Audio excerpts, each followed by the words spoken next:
നമസ്കാരം. എല്ലാവർക്കും ടൂസ് അക്കാഡമിയുടെ പുതിയൊരു വീഡിയോയിലേക്ക് സ്വാഗതം. നമ്മളിന്ന് സെറ്റുമായി ബന്ധപ്പെട്ടിട്ടുള്ള ഒരു വീഡിയോ ആയിട്ടാണ് വന്നിട്ടുള്ളത്. ഇനി വളരെ കുറച്ച് ദിവസങ്ങൾ അല്ലെങ്കിൽ 2 മാസമാണ് നമുക്ക് കറക്റ്റായിട്ട് ഈ ഒരു എക്സാമിന് വേണ്ടിയിട്ട് കിട്ടുന്നത്. അപ്പൊ ഈ 2 മാസം നമുക്ക് ഏത് രീതിയിൽ യൂട്ടിലൈസ് ചെയ്താല് നമുക്ക് സെറ്റ് ക്വാളിഫൈ ചെയ്യാം എന്നുള്ളതാണ് നമ്മളിന്ന് ഈ ഒരു വീഡിയോയിലൂടെ പറയുന്നത്. അതിൽ തന്നെ സെറ്റ് മലയാളവുമായി ബന്ധപ്പെട്ടിട്ടുള്ള ഒരു വീഡിയോ ആണ് ഇത്. ഓക്കെ. അപ്പോൾ നമുക്ക് വീഡിയോയിലേക്ക് പോവാം. നിങ്ങൾക്കറിയാം സെറ്റ് മലയാളം നിങ്ങൾ ആദ്യം എഴുതുന്ന ആളുകളുണ്ടായിരിക്കും. ഒന്നിലേറെ തവണ എഴുതിയ ആളുകളുണ്ടായിരിക്കും. ചെറിയ മാർക്കിനൊക്കെ പോയ ആളുകളുണ്ടായിരിക്കും. അപ്പം നിങ്ങൾക്ക് ഇതിനെക്കുറിച്ചൊരു ധാരണയുണ്ടായിരിക്കും സെറ്റ് എന്ന് പറയുന്ന എക്സാമിനെ കുറിച്ച്. നമുക്ക് 120 ക്വസ്റ്റ്യൻസ് അടങ്ങുന്ന ജനറൽ പേപ്പറും അതുപോലെ തന്നെ സബ്ജക്ട് പേപ്പറും ആണുള്ളത്. അതിൽ മലയാളത്തിൽ 6 യൂണിറ്റ് ആണ് വരുന്നത്. 6 യൂണിറ്റ്. 6 യൂണിറ്റിലുമായിട്ട് നമുക്ക് ഓരോ യൂണിറ്റിലും 10 മൊഡ്യൂളുകൾ വീതം വരുന്നുണ്ട്. അപ്പൊ 6 യൂണിറ്റിൽ ഏറ്റവും ഇമ്പോർട്ടന്റ് ആയിട്ടുള്ള നമുക്കറിയാം 2 മാസേ ഉള്ളൂ. അപ്പൊ അതിൽ മുഴുവൻ മൊഡ്യൂളുകളും കവർ ചെയ്യുക എന്ന് പറയുന്നത് ടാസ്ക് ആയിട്ടുള്ള ഒന്നാണ്. അപ്പൊ നമുക്ക് മുഴുവൻ മൊഡ്യൂളുകളും അല്ലെങ്കിൽ മുഴുവൻ സിലബസ് കവർ ചെയ്യാൻ എന്തായാലും നമുക്ക് കഴിയില്ല. അപ്പൊ അതിൽ നമ്മൾ റാൻഡം ആയിട്ട് സ്ഥിരമായിട്ട് വരുന്ന കുറച്ച് ഏരിയകൾ അത് മാത്രമാണ് നമ്മളിന്ന് പറയുന്നത്. അതായത് നമുക്ക് ക്വാളിഫൈ ചെയ്യാൻ പറ്റും എന്ന് ഉറപ്പുള്ള കുറച്ച് മൊഡ്യൂളുകൾ അല്ലെങ്കിൽ കുറച്ച് യൂണിറ്റുകൾ. ആ യൂണിറ്റുകളൊന്ന് നിങ്ങളെ പരിചയപ്പെടുത്തുകയാണ് ചെയ്യുന്നത്. ഇതിൽ 1, 2, 3 യൂണിറ്റുകൾ ഇമ്പോർട്ടൻ്റ് ആണ്. അതുപോലെ 5, 6 യൂണിറ്റ്. അപ്പം നമ്മൾ 6 യൂണിറ്റ് എന്ന് പറഞ്ഞിട്ട് അതിൽ 5 യൂണിറ്റുകളും ഇമ്പോർട്ടൻ്റ് ആയിട്ടുള്ള യൂണിറ്റുകളാണ്. 5 യൂണിറ്റുകൾ ഇമ്പോർട്ടൻ്റ് ആണ് എന്ന് പറയുമ്പോൾ അതന്നെ ഒരു കുറച്ച് വൈഡ് ആയിട്ടുള്ള യൂണിറ്റുകളാണ്.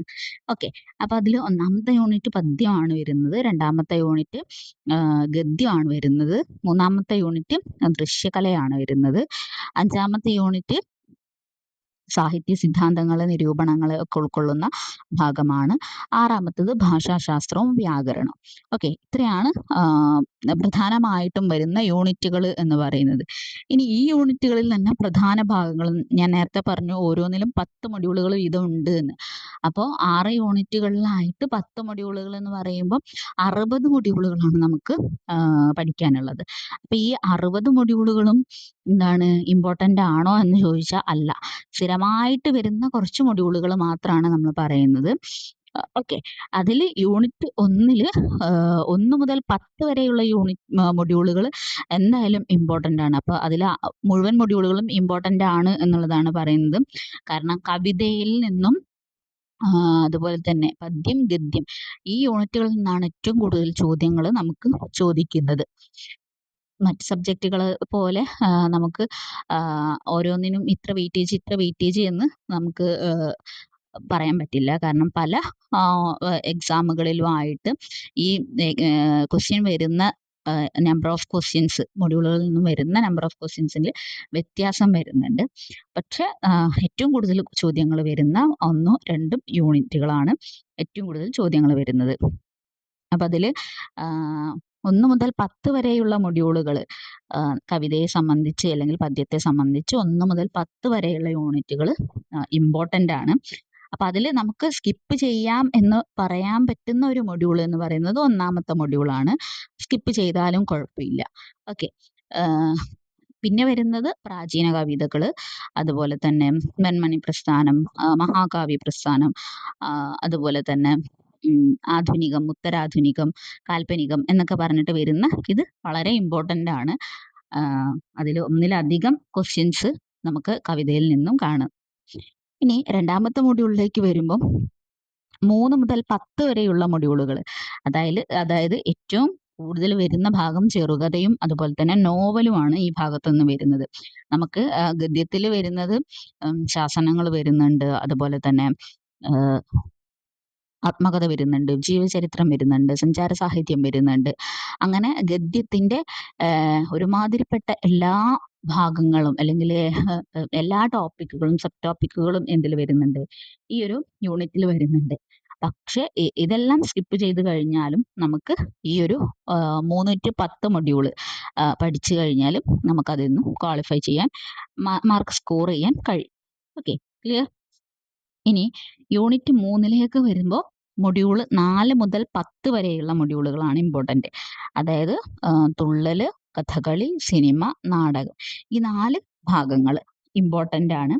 അതിൽ തന്നെ സിനിമയിൽ നിന്നും അധികം ചോദ്യങ്ങൾ അങ്ങനെ ചോദിച്ചിട്ടില്ല. എന്നാൽ ഓരോ ചോദ്യം വീതം നമ്മുടെ എല്ലാ ക്വസ്റ്റ്യൻ പേപ്പറുകളിലും നമുക്ക് കാണാൻ കഴിയും. ഇനി യൂണിറ്റ് 5ലേക്ക് വരുന്ന സമയത്ത് യൂണിറ്റ് 5 ഞാൻ പറഞ്ഞു സാഹിത്യ സിദ്ധാന്തവും അതുപോലെ തന്നെ നിരൂപണവും ഉൾക്കൊള്ളുന്നതാണ് എന്ന്. അതിൽ 1, 2, 4, 5, 7 മുതൽ 10 വരെയുള്ള മൊഡ്യൂളുകൾ, ഇത്രയാണ് ഇമ്പോർട്ടന്റ് ആയിട്ട് വരുന്നത്. ഇനി നമുക്ക് നിരൂപണത്തിന്റെ കാര്യത്തിലേക്ക് വരുമ്പോൾ ചില സമയത്ത് നമുക്ക് ഈ അഭിപ്രായങ്ങൾ എന്ന് പറയുന്നത് നിരൂപണവുമായി ബന്ധപ്പെട്ട് വരുന്നത് തന്നെയാണ്. പക്ഷെ നമുക്ക് ചെറുകഥയിലോ അല്ലെങ്കിൽ കവിതയിലോ ഒക്കെ നമ്മൾ ഓരോ കവിതയുമായി ബന്ധപ്പെട്ടിട്ടുള്ള അഭിപ്രായങ്ങൾ, അല്ലെങ്കിൽ നോവലുമായി ബന്ധപ്പെട്ടിട്ടുള്ള അഭിപ്രായങ്ങൾ, ചെറുകഥയുമായി ബന്ധപ്പെട്ടിട്ടുള്ള അഭിപ്രായങ്ങൾ, ഇതൊക്കെ നമുക്ക് നിരൂപണത്തിന്റെ ഈ ഒരു യൂണിറ്റിലും ഉൾക്കൊള്ളിക്കാം. അല്ലെങ്കിൽ അതത് യൂണിറ്റ്, പദ്യത്തിന്റെ യൂണിറ്റിലോ ഗദ്യത്തിന്റെ യൂണിറ്റിലോ നമുക്ക് ഉൾക്കൊള്ളിക്കാവുന്ന കാര്യങ്ങളാണ്. ഓക്കെ, അപ്പൊ 5ാമത്തെ മൊഡ്യൂളിൽ ഇത്രയാണ് ഇമ്പോർട്ടന്റ് ആയിട്ട് വരുന്നത്. യൂണിറ്റ് 6ലേക്ക് വരുമ്പോൾ 1 മുതൽ 9 വരെയുള്ള മൊഡ്യൂളുകൾ, അതായത് 2 ഇതിൽ പറഞ്ഞു കഴിഞ്ഞാൽ ഭാഷാശാസ്ത്രവും അതുപോലെ തന്നെ വ്യാകരണവും ഇമ്പോർട്ടന്റ് ആയിട്ട് വരുന്നത്. അതിൽ തന്നെ വ്യാകരണത്തിൽ നമുക്ക് സ്ഥിരമായിട്ട് വരുന്ന കുറച്ച് ഏരിയകളാണ് സന്ധി എന്ന് പറയുന്നത്. സന്ധിയിൽ തന്നെ സാധാരണ നമ്മൾ കേരള പാണിനീയത്തിലെ സന്ധിയാണ് നമ്മൾ സാധാരണ പഠിക്കാറുള്ളതും. അതിനോടൊപ്പം തന്നെ നിങ്ങൾ ലീലാതിലകത്തിലെ സന്ധി കൂടി പഠിക്കുക. സ്ഥിരമായിട്ട് ചോദിക്കുന്ന ഒരു ഏരിയയാണ് ഈ ലീലാതിലകത്തിലെ സന്ധി എന്ന് പറയുന്നത്. ക്ലിയർ? അപ്പോൾ ഇത്രയാണ് പ്രധാന ഭാഗങ്ങൾ എന്ന് പറയുന്നത്. ഇനി ഇത് നമ്മൾ സ്കിപ്പ് ചെയ്ത ഭാഗങ്ങളിൽ നിന്നും ക്വസ്റ്റ്യൻസ് വരികയാണെങ്കിൽ നമുക്ക് തീർച്ചയായിട്ടും അറ്റൻഡ് ചെയ്യാം. കാരണം നമുക്ക് എന്തില്ല, നെഗറ്റീവ് മാർക്ക് ഇല്ല, അല്ലേ? അപ്പൊ നമുക്ക് നെഗറ്റീവ് മാർക്ക് ഇല്ലാത്തത് നമ്മളുടെ ഒരു അനുഗ്രഹമാണ്. കാരണം നമുക്ക് നമ്മുടെ ഒരു വായിച്ച ഓർമ്മ വെച്ചിട്ടോ അല്ലെങ്കിൽ ആരെങ്കിലും പറഞ്ഞു കേട്ട ഓർമ്മ വെച്ചിട്ടോ ഒക്കെ നമ്മുടെ മനോധർമ്മം അനുസരിച്ച് നമുക്ക് എന്ത് ചെയ്യാം, ഓരോ ക്വസ്റ്റ്യൻസിനും ആൻസർ ചെയ്യാൻ പറ്റും. ഒരു ക്വസ്റ്റ്യൻ പോലും നിങ്ങൾക്ക് സ്കിപ്പ് ചെയ്യേണ്ടി വരില്ല എന്നുള്ളതാണ്. പഠിക്കാത്തത് കൊണ്ട് ഞാൻ സ്കിപ്പ് ചെയ്തു എന്ന് പറയേണ്ടി വരില്ല. കാരണം നമുക്ക് നെഗറ്റീവ് മാർക്ക് ഇല്ല. അപ്പൊ എല്ലാ ക്വസ്റ്റ്യൻസും നമുക്ക് എന്ത് ചെയ്യാം, അറ്റൻഡ് ചെയ്യാം എന്നുള്ളത് തന്നെ വലിയൊരു പോസിറ്റീവ് ആയിട്ടുള്ളൊരു കാര്യമാണ്. ഓക്കെ, ഇനി നമ്മൾ പഠനത്തിലേക്ക് കടക്കുന്ന സമയത്ത് നമുക്ക് ആവശ്യമുള്ളത് എന്തൊക്കെയാണ്? നോട്ട്സ് വേണം, ചോദ്യപേപ്പറുകൾ വേണം, അല്ലേ? നിങ്ങൾ ഈ പഠിക്കാൻ ഒരുങ്ങുന്ന സമയത്ത് തന്നെ നിങ്ങൾ എന്ത് ചെയ്യണം, നോട്ട്സുകൾ പ്രിപ്പയർ ചെയ്ത് വെക്കുക. അത് ഇനിയൊരു വലിയ നോട്ടുകെട്ടുകൾ നമുക്ക് എന്ത് ചെയ്യാൻ കഴിയില്ല, പ്രിപ്പയർ ചെയ്യാൻ കഴിയില്ല. പ്രധാന ഭാഗങ്ങൾ ഓരോ യൂണിറ്റിലെയും അല്ലെങ്കിൽ ഓരോ മൊഡ്യൂളിലെയും പ്രധാന കാര്യങ്ങൾ മാത്രം പോയിന്റ് ഔട്ട് ചെയ്തിട്ട് എക്സാം ഓറിയന്റഡ് ആയിട്ട് പഠിക്കുകയാണെങ്കിൽ മാത്രമാണ് നമുക്ക് എന്ത് ചെയ്യാൻ പറ്റുള്ളൂ, ഈ എക്സാം ക്വാളിഫൈ ചെയ്യാൻ കഴിയുള്ളൂ. ഓക്കെ, നിങ്ങൾക്ക് അറിയായിരിക്കും നമ്മൾ ഒരു സാഹിത്യ ചരിത്രം മുഴുവൻ വായിച്ച് അതിൽ നിന്നും നോട്ട്സ് പ്രിപ്പയർ ചെയ്ത് അങ്ങനെ ചെയ്യാനുള്ള ഒരു സമയം നമുക്കിനില്ല. 2 മാസേ നമുക്കുള്ളൂ. അപ്പോൾ ഓരോ ടോപ്പിക്കുമായി ബന്ധപ്പെട്ടിട്ട് നമുക്ക് കിട്ടാവുന്ന മാക്സിമം കാര്യങ്ങൾ നിങ്ങൾ കളക്ട് ചെയ്ത് വെക്കുക എന്നുള്ളതാണ്. അപ്പോൾ എഴുതാൻ ആണെങ്കിലും നമുക്ക് സമയം വളരെ കുറവാണ്. ഇത്രയും യൂണിറ്റ് 5 യൂണിറ്റുകളിലെ ഓരോ കാര്യങ്ങൾ എഴുതിയെടുക്കുക എന്ന് പറയുന്നതും എന്താണ്, ബുദ്ധിമുട്ടുള്ള കാര്യമാണ്. ഓക്കെ, അപ്പോൾ മാക്സിമം കാര്യങ്ങൾ, ഫാക്ട്സുകൾ എന്ത് ചെയ്യുക, കളക്ട് ചെയ്ത് വെക്കുക. ഏറ്റവും ഇമ്പോർട്ടൻ്റ് ആയിട്ട് വരുന്നതാണ് മുൻവർഷ ചോദ്യ പേപ്പറുകൾ. നിങ്ങൾ പഠിക്കുന്നതിനനുസരിച്ച് എന്ത് ചെയ്യുക, ഓരോ വർഷത്തിലെയും ക്വസ്റ്റ്യൻ പേപ്പറുകൾ മാക്സിമം വർക്കൗട്ട് ചെയ്യാം. നമുക്ക് ക്വസ്റ്റ്യൻ പേപ്പറിൽ നിന്ന് തന്നെ, പ്രീവിയസ് ഇയർ ക്വസ്റ്റ്യൻ പേപ്പറിൽ നിന്ന് തന്നെ ഏകദേശം ഒരു 30% മാർക്ക് ക്വാളിഫൈ ചെയ്യാൻ പറ്റുന്ന രീതിയിലുള്ള ക്വസ്റ്റ്യൻസ് ഉണ്ടാവാറുണ്ട്. ഓക്കെ, റിപ്പീറ്റഡ് ആയിട്ടുള്ള പല ക്വസ്റ്റ്യൻ പേപ്പറുകളിൽ നിന്നായിട്ട് റിപ്പീറ്റഡ് ആയിട്ടുള്ള ക്വസ്റ്റ്യൻസ് ഉണ്ടാവാറുണ്ട്. അപ്പോൾ നിങ്ങൾക്ക് ഏറ്റവും ഹെൽപ്ഫുൾ ആവുന്നത് നമ്മൾ ഒരു നോട്ട്സ് തയ്യാറാക്കുന്നതിനേക്കാളും ഏറ്റവും കൂടുതൽ ഹെൽപ്ഫുൾ ആകുന്നത് എന്തായിരിക്കും? ഈ previous year question paper work out ചെയ്യുന്നതായിരിക്കും. ഓക്കെ, പിന്നെ നമ്മൾ ഇതിലേക്കൊന്ന് ഇറങ്ങി തിരിച്ചു കഴിഞ്ഞാൽ നമുക്ക് ഏറ്റവും അത്യാവശ്യം എന്താണ്? കൺസിസ്റ്റൻസിയാണ്, അല്ലെങ്കിൽ തുടർച്ച എന്ന് പറയുന്നത്. അല്ലെ, നമ്മൾ ഒരു കാര്യത്തിലേക്ക് ഇറങ്ങിക്കഴിഞ്ഞാൽ പിന്നെ നമ്മളെ അതിൽ നിന്നും പിൻവലിക്കാനായിട്ട് നമുക്ക് ഒത്തിരി കാരണങ്ങളുണ്ടാവും. അല്ലെ, നമ്മുടെ വീട്ടിലെ അവസ്ഥകളുണ്ടാവും. സ്കൂളിൽ വർക്ക് ചെയ്യുന്ന ആളുകളാണെങ്കിൽ വർക്ക് പ്രഷറുകൾ ഉണ്ടാവും. അതുപോലെ തന്നെ സുഖമില്ലായ്മ, അങ്ങനെ പല കാര്യങ്ങളുണ്ടാവും. അപ്പൊ ഇതൊന്നും എന്തിനെ ബാധിക്കരുത്? നമ്മുടെ ഈ ഒരു പഠനത്തെ ബാധിക്കരുത്. എന്ത് തന്നെ ഉണ്ടെങ്കിലും നമ്മൾ എന്ത് ചെയ്യാം? കൃത്യമായിട്ട് നമ്മൾ ഇതിനു വേണ്ടി ഇറങ്ങി തിരിച്ചതാണ് എന്നുള്ളൊരു ബോധ്യത്തോടു കൂടി ഇതിൽ തന്നെ, ഈ ഒരു പഠനത്തിൽ തന്നെ സ്ഥിരമായിട്ട് നിൽക്കാൻ വേണ്ടിയിട്ട്, എക്സാം കഴിയുന്നവരെ നിങ്ങൾ ഇതിൽ തന്നെ ഉറച്ചു നിൽക്കാൻ വേണ്ടിയിട്ട് ശ്രമിക്കുക. ഓക്കെ, നിരന്തര പരിശീലനം എന്ന് പറഞ്ഞാൽ പഠനവും ഒരു പരിശീലനമാണ്. അതുപോലെ നമ്മൾ ക്വസ്റ്റ്യൻ പേപ്പറുകൾ വർക്കൗട്ട് ചെയ്യുക എന്നുള്ളതും മറ്റൊരു പരിശീലനമാണ്. ഇത് രണ്ടും ഉണ്ടെങ്കിൽ മാത്രമാണ് നമ്മൾക്ക് എന്ത് ചെയ്യാൻ കഴിയുള്ളൂ? ഏതൊരു എക്സാം ആയിരുന്നാലും ക്വാളിഫൈ ചെയ്യാൻ കഴിയുള്ളൂ.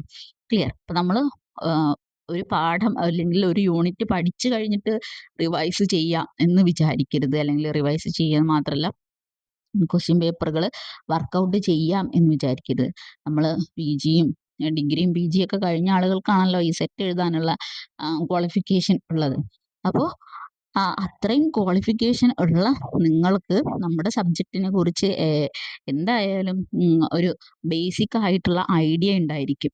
അപ്പൊ ഈ ഐഡിയ വെച്ചിട്ട് നിങ്ങൾ എന്ത് ചെയ്യണം? ക്വസ്റ്റ്യൻ പേപ്പറുകൾ എന്തായാലും വർക്കൗട്ട് ചെയ്യാം. അപ്പൊ നമുക്ക് അതിൽ തെറ്റിയിട്ടുള്ള ഭാഗങ്ങൾ മാത്രം നമുക്ക് എന്ത് ചെയ്യാം? കൃത്യമായിട്ട് ഒരു ടൈം ടേബിളൊക്കെ വെച്ചിട്ട് നിങ്ങൾക്ക് പഠിക്കാം. ക്ലിയർ? ഞാൻ എല്ലാം പഠിച്ചു കഴിഞ്ഞിട്ടേ എക്സാം എഴുതൂ എന്ന് നിങ്ങൾ ശഠിക്കരുത്. ഓക്കെ, അപ്പൊ അതാണ് ഞാൻ പറഞ്ഞു വരുന്നത്.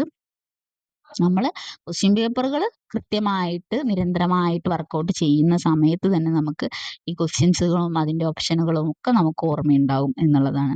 ക്ലിയർ? റിവിഷൻ മസ്റ്റ് ആണ്. പഠനത്തോടൊപ്പം തന്നെ നിങ്ങൾ എന്ത് ചെയ്യണം?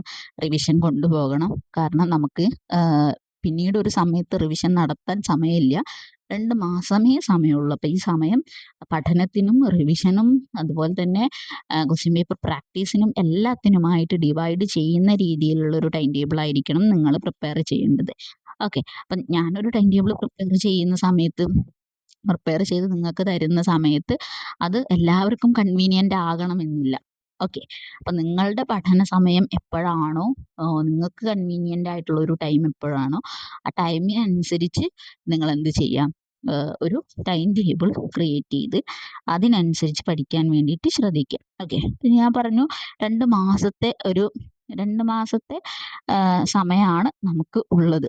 അതിൽ 1 മാസം മുഴുവൻ പഠനമാണ് നമുക്ക് വേണ്ടത്. 1 മാസം മുഴുവൻ പഠനവും 1 മാസം മുഴുവൻ റിവിഷനും. അപ്പൊ അതെങ്ങനെയാണ് സാധ്യമാവുക എന്ന് ചോദിച്ചാൽ, നമുക്ക് 1 മാസം എന്ന് പറഞ്ഞാൽ 30 ദിവസം അല്ലെങ്കിൽ 31 ദിവസമാണുള്ളത്. നമുക്കുള്ളത് എത്ര യൂണിറ്റുകളാണ്? 6 യൂണിറ്റുകളാണ്. അപ്പൊ 6 യൂണിറ്റിൽ 1 യൂണിറ്റ് ഞാൻ സ്കിപ്പ് ചെയ്തിട്ടുണ്ട്. നേരത്തെ പറഞ്ഞിട്ടുണ്ടായിരുന്നില്ല.